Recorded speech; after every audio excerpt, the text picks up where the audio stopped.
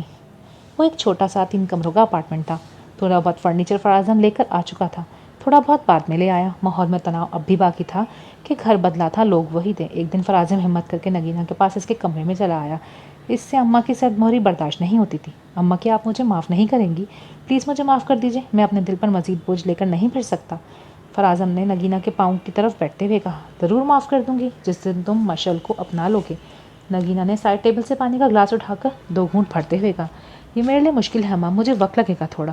اور کتنا وقت لوگے فراز؟ ایک ایسی غلطی کو معاف کرنے کے لیے جس سے تمہارا کوئی واسطہ تک نہیں، جس کو وہ ترک کر چکی ہے، وہ اللہ سے معافی مانگ چکی ہے۔ ہم کون ہوتے ہیں کسی کو اس کے گناہوں پر تولنے والے؟ کس سے خبر اللہ انہیں معاف کر دے، ہم اسے معتبر کر دے۔ لیکن میں یہ کیسے برداشت کروں کہ اماں میری بیوی شادی سے پہلے کسی اور مرد سے بات کرتی رہی تھی، ملتی رہی تھی؟ وہ ماضی میں کیا کرتی تھی یہ اس کا اور اللہ کا معاملہ ہے۔ فرازم تم یہ دیکھو کہ تمہارے نکاح میں آنے کے بعد وہ کیا کرتی ہے۔ اب کوئی خیانت کرے تو تم جو مرضی آئے کرنا، لیکن اس سے پہلے اس نے کیا کیا اور کیا نہیں، تم یہ پوچھنے کا حق نہیں رکھتے۔ لیکن اماں یہ میرے معاشرے کی عادت ہے، یہ معاشرہ عورت کی ایسی غلطیاں برداشت نہیں کرتا۔ آپ کیوں نہیں سمجھ رہے ہیں؟ اس لیے کہ معاشرہ ہم سے مل کر بنتا ہے فرازم۔ معاشرے میں میں ہوں، معاشرے میں تم ہو۔ تم مجھے بس ایک بات کا جواب دو، کیا اللہ نے کوئی حد بندی کی ہے کہ یہ گناہ صرف مرد کو معاف کروں گا اور یہ گناہ عورت کو نہیں؟ پھر بھلے وہ شرمندہ بھی ہو، یا جن گناہوں کی اس دنیا میں سزا مقرر ہے ان پر اللہ نے یہ کہا ہو کہ عورت اور مرد کی سزا الگ ہے، نہیں نا؟ پھر ہم کیوں بڑے بنے پھرتے ہیں؟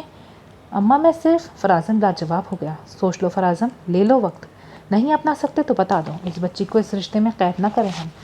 آج بھی اس دنیا میں اچھے لوگ موجود ہیں، کوئی نہ کوئی اپنا لے گا اسے۔ نگینہ نے جیسے بات ختم کر کے کمبل درست کیا کہ اب مجھے سونے دو۔ فراز نے سوچتا ہوا باہر آ گیا۔ مشل کو کوئی اور اپنا لے گا؟ مشل کو کوئی اور کیوں اپنائے گا؟ وہ اسے کیسے اور کیوں چھوڑے گا؟ اماں کو میں کیسے سمجھاؤں، انہیں کیسے بتاؤں کہ میں مرد ہوں؟ میں کیسے جھک جاؤں ایک عورت کے سامنے؟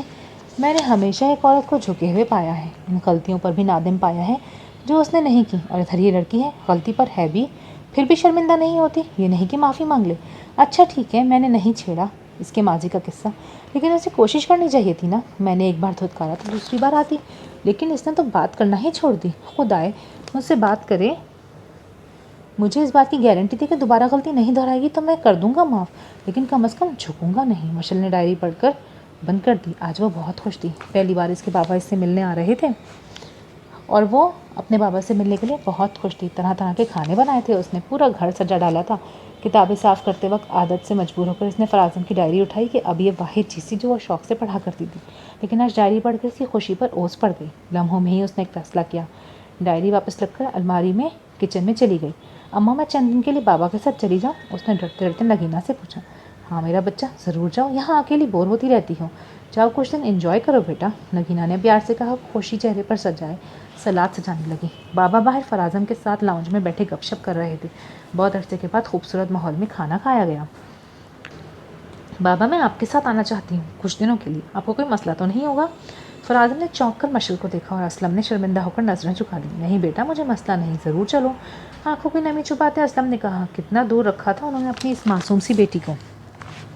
پورے 8 مہینے کے بعد وہ اس گھر میں قدم رکھ رہی تھی۔ اسے لگ رہا تھا عفت اس کے آنے پر بہت ناراض ہوگی، بہت ڈانٹے گی، لیکن عفت نے ایسا نہیں کیا۔ وہ اسے گلے لگا کر رونے لگی اور روتی ہی رہی۔ مجھے معاف کر دو میری بچی، میں نے تمہیں ممتا سے محروم رکھا، میں نے اسلم کو بھی تم سے دور کر دیا۔ میرا فرض تھا کہ میں تمہیں سمیٹ لیتی، لیکن میں نے تمہیں بکھر جانے دیا، میں نے اپنی مشل کو اندھیروں میں گم ہو جانے دیا۔ مجھے ڈر تھا کہ اسلم تم سے پیار کریں گے اور میرے بچوں کو وقت نہیں دیں گے۔ مجھے معاف کر دو، ہم سب کو معاف کر دو۔ مشل جب عفت سے الگ ہوئی تو وہاں موجود ہر انسان کی آنکھیں پرنم تھیں، ہمیں خاص طور پر مجھے بہت دیر سے اپنی غلطی کا احساس ہوا۔ مشل بغیر کسی احساس کے ان سب کو دیکھتی رہی۔ بابا بہت بدل گئے ہیں آپی، اور ماما بھی، اسے مسلسل خاموش دیکھ کر ادینہ نے کہا۔ میں بھی بہت بدل گئی ہوں ادینہ، یقین کرو میں وہ 4 سال پہلے والی مشل نہیں رہی ہوں جسے عروبہ سے کھلونے چاہیے نا مجھے 4th گریڈ کی کوئی چیزیں چاہیے جو میں 4th گریڈ کی اسٹوڈنٹ بن کر کرتی تھی، جیسے فرسٹ پرائز ملنے پر بابا کی تھپکی اور پیار چاہیے ہوتا تھا۔ مجھے اب اندھیروں سے ڈر بھی نہیں لگتا، کسی انچاہی چیز کی طرح گھر کے کونے میں پڑے رہنا میری قسمت ہے، اور اپنی قسمت میں قبول کر چکی ہوں۔ کسی بیکار چیز کی طرح ڈالے جانے کی مجھے عادت ہو چکی ہے۔